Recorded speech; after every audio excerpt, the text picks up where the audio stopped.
இந்த குறுகிய கால இந்த 5 ஆண்டு காலத்தில பார்த்தீங்கன்னா, கலாச்சார சீர்குலைவு ஜாஸ்தி. பாலியல் பலாத்காரம், பல்லு போன கழிவிலிருந்து பல்லு முளையாத சின்ன குழந்தைகள் வரைக்கும் அந்த பெண் குழந்தைகள் பட்ட அவதிகள், இதெல்லாம் பெண்கள் நெனச்சு பார்க்குறாங்க. அம்மா ஆட்சியில அப்படி இல்லையே, புரட்சித் தலைவர் ஆட்சியில அப்படி இல்லையே, 4½ ஆண்டு சிறப்பான ஆட்சி செய்த எடப்பாடியார் ஆண்ட காலத்தில அப்படி இல்லையேன்றத பெண்கள் நிச்சயமா நெனச்சு பார்க்குறாங்க. அதோட நம்ம படிக்கிற பிள்ளைங்களுக்கு 12வது வரைக்கும் படிச்சாங்கன்னா 25,000 தாலிக்கு தங்கம். அது அதே டிகிரி போயிட்டாங்கன்னா ரூ.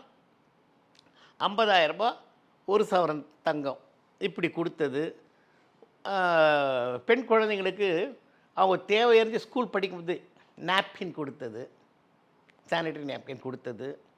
பெண்களுக்குன்னு சொல்லிட்டு அவங்க பாதுகாப்பு தான் முன்னிறுத்தி எப்போவுமே அதிமுக அரசாங்கம் செயல்பட்டது. இதை உண்மையாகவே பெண்கள் உள்ளூர நினச்சி பார்க்குறாங்க. பார்த்துட்டு அதிமுகவுக்கு ஆதரவாக தான் பெண்கள் செயல்பட்டாங்க. எப்போவுமே பெண்கள் வாக்கு சதவீதம் அதிகமாக இருக்கும்.